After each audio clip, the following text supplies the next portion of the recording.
Hello everybody, this is the Pocket Passer. I'm your host, Randy White. I hope all of you are having a fantastic day. I know I am. Yeah, I took the week off from doing YouTube, but don't worry, I am back, and I am back to talk about Bills problems. The Buffalo Bills have some major problems, like bad. This is not the Bills team that I picked to win the Super Bowl. This is a Bills team that's been monumentally disappointing. It starts with poor play calling. Ken Dorsey has not been an upgrade from Brian Daboll. I mean, we knew that was going to be the case. When Brian Daboll went to New York to become the head coach of the Giants, we knew the Bills would take a hit. I did not feel like it was going to be as large of a detriment as it has been. But Ken Dorsey has refused to establish a consistent run game. They do not attack you. They do not come at you at the point of attack on the ground game. They drop back and they try to play finesse and they try to play backyard football with Josh Allen and Stephon Diggs. That's not a recipe for success. I talk about this frequently as a coach. Backyard football is great when it's used sparingly. But if you want to run your entire offense with the assumption that your star player is going to make every play you need him to make every time, you're going to lose way more football games than you should. And that's what the Bills have done this year. They need Josh Allen to make more plays than he needs to. They want him to put on the cape. They want that big ass across the chest like he's Superman. No one can do that at any level of football. All right? This isn't Johnny Manziel in high school and college football running around in circles and go, whee! All right, like, lock in. Establish an identity. The Bills don't have an identity. I don't know who the Bills are. The Bills don't know who the Bills are. They just come out and they just run some random crap every week. That's what it feels like to me. Skill position players outside of Stephon Diggs, inconsistent, both getting open and catching the football. You're asking Josh Allen to be the backbone of both your passing game and your run game. They've said, hey, run the ball less this year. That's great, but if you can't establish a run game with your running backs, it doesn't matter. Haven't been able to do it. James Cook, 500 yards rushing. That looks nice on the surface. Sure. 108 carries. Yeah, but that's it. He's the only guy running the ball. He's the only guy running the ball that's not named Josh Allen. And by the way, Josh Allen is dominating in the rushing touchdown category. It's James Cook with just one rushing touchdown to Josh Allen's 6. They got to get it fixed. That's the only way they're going to start winning football games. If they can put some form of consistency together. They haven't done it. They don't look like they're going to do it. They got to figure out how to run the ball effectively, whether that's getting into more creative personnel packages. I almost never see them run higher tight end and fullback personnel packages. They spread out. They go 11 personnel. They go 10 personnel. And hang on, nailed it. Yes. If you don't know what 10 personnel is, I just had to fact check myself. It's kind of embarrassing. What an idiot! 10 personnel. The first number is how many running backs there are. Second number, how many tight ends there are. So if you got 10 personnel, you got 1 running back, you got 0 tight ends. If you got 11 personnel, you got 1 running back, you got 1 tight end. Tight end, obviously you can have a tight end. Like let's say they have Dawson Knox and he's out wide and bunch. So there's only the 5 offensive linemen. No one else is attached to the formation. That's 10 personnel. 11 personnel, let's say you got like a gun tray, right? Yeah, like a gun tray, tight end's attached, you got trips right, and your tight end is attached to the formation. Off the ball or on the ball, doesn't matter. He's attached to the formation. He's lined up next to the offensive line. That's 11 personnel. Then you got like 12 personnel, double tight, 22 personnel, double back, double tight, like I formation. Typically, you'd see an I formation would be out of 22 personnel. You got your 5 linemen, obviously, you got your 2 tight ends, you got your 2 backs, and then you got like a wide receiver. So like a heavy I formation personnel grouping. A lot of times 12 personnel if you want to go double tight, or 21 personnel if you want to go I formation with 2 receivers. I don't see it ever from the Bills. It's just 11 and 10 personnel. Go out there, make a play. Sometimes 0 personnel because they're lining up and they're going 5 wide, which I'm fine, obviously, with that. But if there's no variety and Defenses get to kind of just play nickel and play pass defense the entire time. You can't establish a good run game. At some point, you have to be able to threaten teams with run games, with play action, mix it up. Don't just, every situation, in this situation they run this, in this situation they run this. And yes, the Bills, by the way, heading into this week against the Bengals, 65% completion percentage on third downs from, I believe it was 4 to 6 yards, which was 20% above the league average and the best in the league. So, yes, because Josh Allen's amazing. He leads the league in touchdowns. He also has 9 interceptions. He's also thrown an interception in 5 straight games. He's also still turning the ball over a lot because they are dependent on him. At some point, the Buffalo Bills need to find an identity that's not just, hey, Josh, save us. Hey, Josh, hey, Josh, hey, Josh, save us, save us. Like, at some point, there's got to be someone else. Right now, it's just a Josh Allen, Stephon Diggs show. Dawson Knox drops a couple, Kincaid drops a couple passes. At some point, Gabe Davis has to show up for more than 2 games at a time. He just had 0 catches against the Bengals. What are we doing? The other issue with the Bills, heavily criticizing their offense, and specifically Ken Dorsey, their play caller, their refusal to establish a run game, their dependency on Josh Allen. What's their other issue? Defensively, superstar linebacker Matt Milano, out for the year. Superstar corner Tre'Davious White, out for the year. Big hits. There isn't any innovation in this Bills coaching staff. There hasn't been a high level of successful acquisition for star talent on this roster. They've lost stars. They lost Tremaine Edmonds. They can't bring in a good running back. They can't bring in a good number 2 wide receiver. They don't have any consistency in the run game. Their offensive line is still meh. The entire time Josh Allen's been there, it's not terrible, it's not good, it's not great, it's just okay. It's just okay. Being okay at the line of scrimmage doesn't win you a Super Bowl. I don't know if you know this or not, but teams that are just okay at a very important thing, they don't win Super Bowls. Joe Burrow and the Bengals managed to do it because their defense was playing lights out in the postseason. When they went to the Super Bowl against the Rams, defense was phenomenal. 3 interceptions on the Titans, and they shut down Ryan Tannehill, and they won, 17-10? Something like, low scoring, 14-10, whatever it was. Burrow was sacked 9 times in that game, and then he was sacked a ton in the Raiders game, and they won a low-scoring game there, and then they won a fairly low-scoring game against the Chiefs, where they gave up 20, 23 points, something like that. Bengals came back in the second half. Chiefs had pressure on them there. The AFC Championship, they lost to the Chiefs. Burrow gets sacked a bunch. What we're seeing is you have to have a defense that at least plays perfect football if you want to overcome a mediocre offensive line. Well, guess what the Bills' defense has done in the playoffs? The opposite. Those number 1 ranked scoring defenses behind Leslie Snead, and Leslie Snead's not there anymore, but back-to-back years, we saw them get dunked on by the Chiefs' offense. Just absolutely embarrassed back-to-back years. Last year, 27 points against the Bengals. The offense couldn't get going anyway. Allen's dealing with an elbow injury, can't overcome it. It's been a lot of can't overcome. Bills can't overcome this and that and so on. At some point, look at the coaching staff, because I promise you guys, Josh is a gunslinger, all right? He's got a lot of Favre in him, and he's not perfect. I ranked him 1. I'm assuming by the time my next quarterback ranking comes out, around week 12, week 13, I'll make up my mind on when I want to release that. By that time, he won't be 1. Ken Dorsey's going to run this guy into the ground. I can only make so many excuses for Josh. I can only defend him for so long, and I've been trying to defend him, but Joe Burrow's on the rise. Patrick Mahomes and that receiving core is going to get it figured out. They had a bad game, and they still won because their defense is the best it's been under Mahomes. It's a top 5 defense in the NFL, just shut down one of the highest scoring offenses we've seen in recent years. This Chiefs team, don't sleep on them just because their receiving core is bad. Their defense is phenomenal.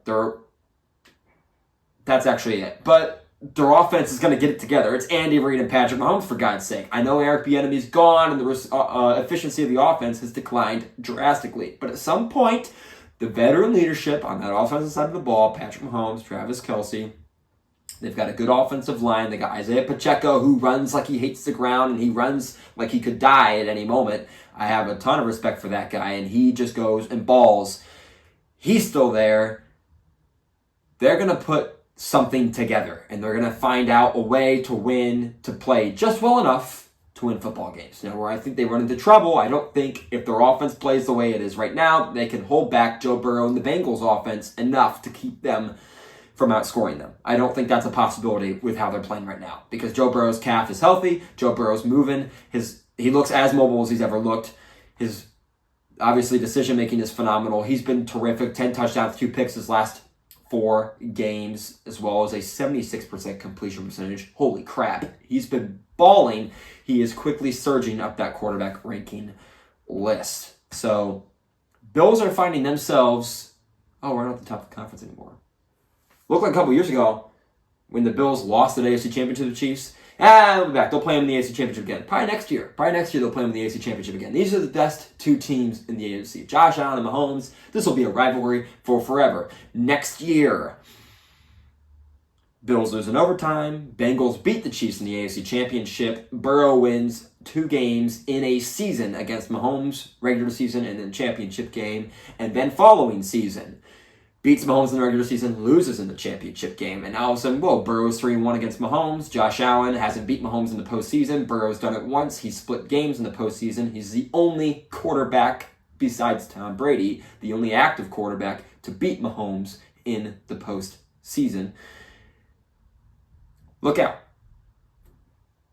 Bills thought they were at the top, and now they're competing with the Steelers for the last spot in the playoff race.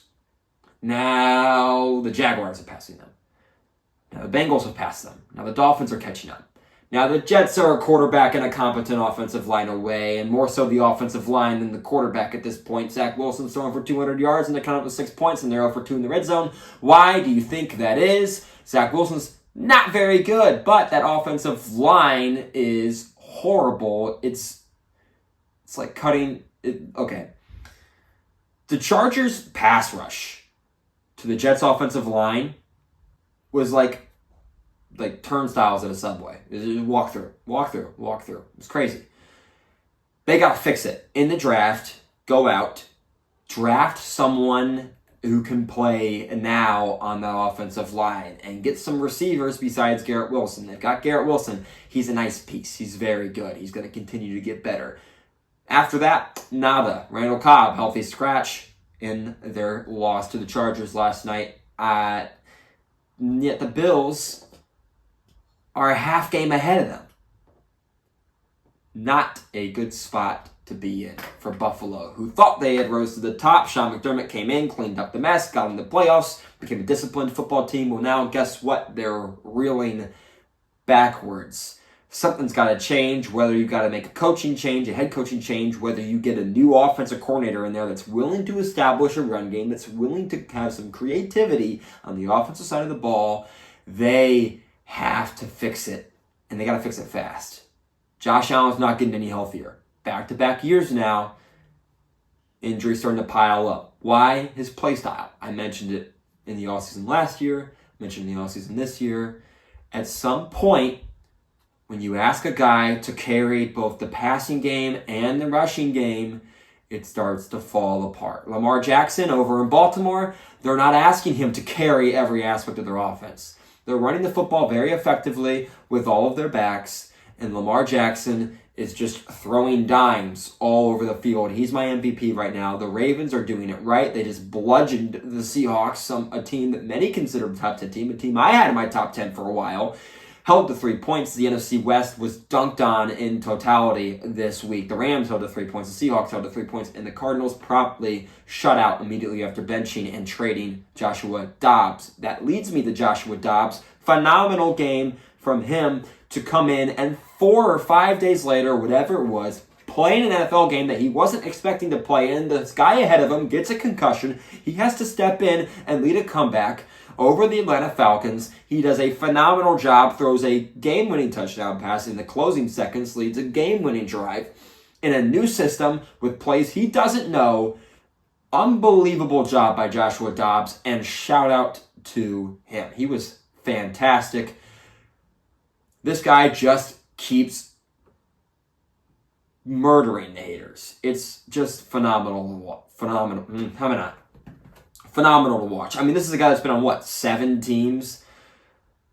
He's bouncing all over the place, starts in Pittsburgh. He's in Tennessee earlier this year. He was in Tennessee last year, was horrible with Tennessee last year. Comes in, not too great. Heads to Arizona, shocks the world, beating the Cowboys, continues to perform, has some down games, gets shipped off to Minnesota, and immediately makes an impact while being thrown into the fire. Unbelievable job by Joshua Dobbs. And closing with CJ Stroud. Just give the man his Offensive Player of the Year award already. Good God. The dude's been unbelievable. Breaks a rookie record for passing yards in a game, 470 yards, 5 touchdown passes, including a game-winning drive with no timeouts. With what? A little over a minute to go? Unbelievable job by CJ Stroud. He's been incredible. He is beating the Ohio State quarterback. Can't play allegations. He's been nothing short of phenomenal. All season long. 14 touchdowns to 1 pick. Already has more touchdown passes in his career than Kenny Pickett. Wow. CJ Stroud's unbelievable. Who would have thought an Ohio State Buckeye would be not just a front runner, but running away with Offensive Rookie of the Year at the halfway point in the season? Like, it's not even close. There's no one else. If Devon Achane had stayed healthy, there'd be a legitimate argument for him. But unfortunately, his knee injury is going to prevent him from winning the award. That sucks to see. Bijan Robinson, if his coach would just put him in the game, I don't care about fantasy. Well, you clearly don't care about winning either, dude, because this is a disaster. Not all his fault. Desmond Ridder is, of course, Desmond Ridder. And Taylor Heineke, although I like him more. I love Taylor Heineke, honestly, but, it's Taylor Heineke.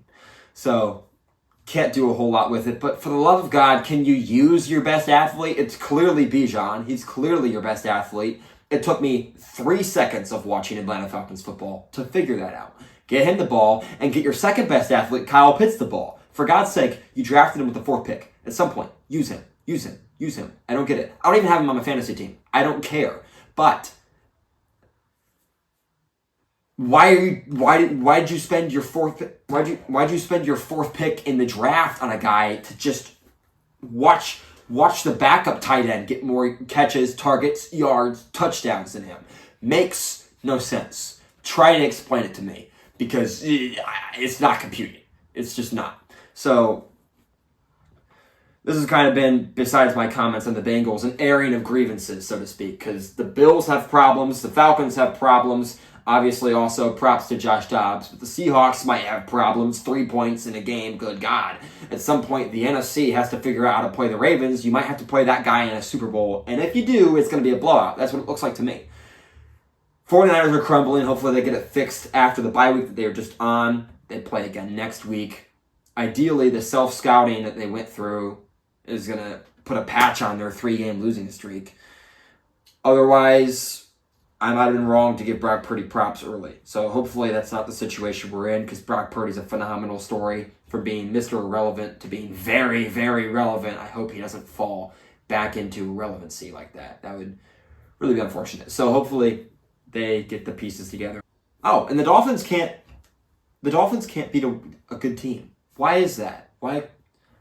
I mean, they get out-physicaled, outmatched, outcoached, outplayed when they play a better team. Their offense can't move the ball. The one time they moved the ball well in the first half, they fumbled it, and it was returned for a touchdown. That was the last points that she scored. If you would have told me that the Miami Dolphins shut out the Kansas City Chiefs in the entirety of the second half, I said, they won by 2 scores, right? I know the Chiefs' defense is really good, but surely they couldn't hang with Tyreek Hill, Raheem Mostert, a quarterback that deserves MVP votes as of right now, a quarterback that deserves Comeback Player of the Year votes as of right now, another speedster, Jalen Waddle.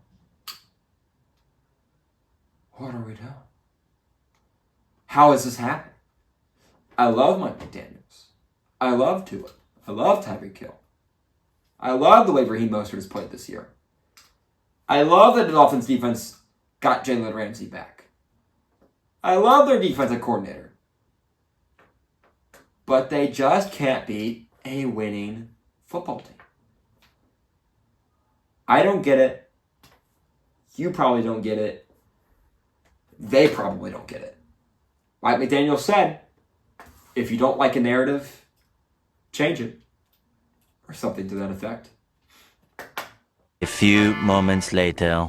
Okay, he said the narrative will continue until we change it. Yeah, that's the way things work. If you don't like what someone's saying about you, actively pursue changing it through your actions. No amount of pouting and whining and complaining will change reality. And the reality is, Miami Dolphins haven't beat a team with a winning record in well over a year.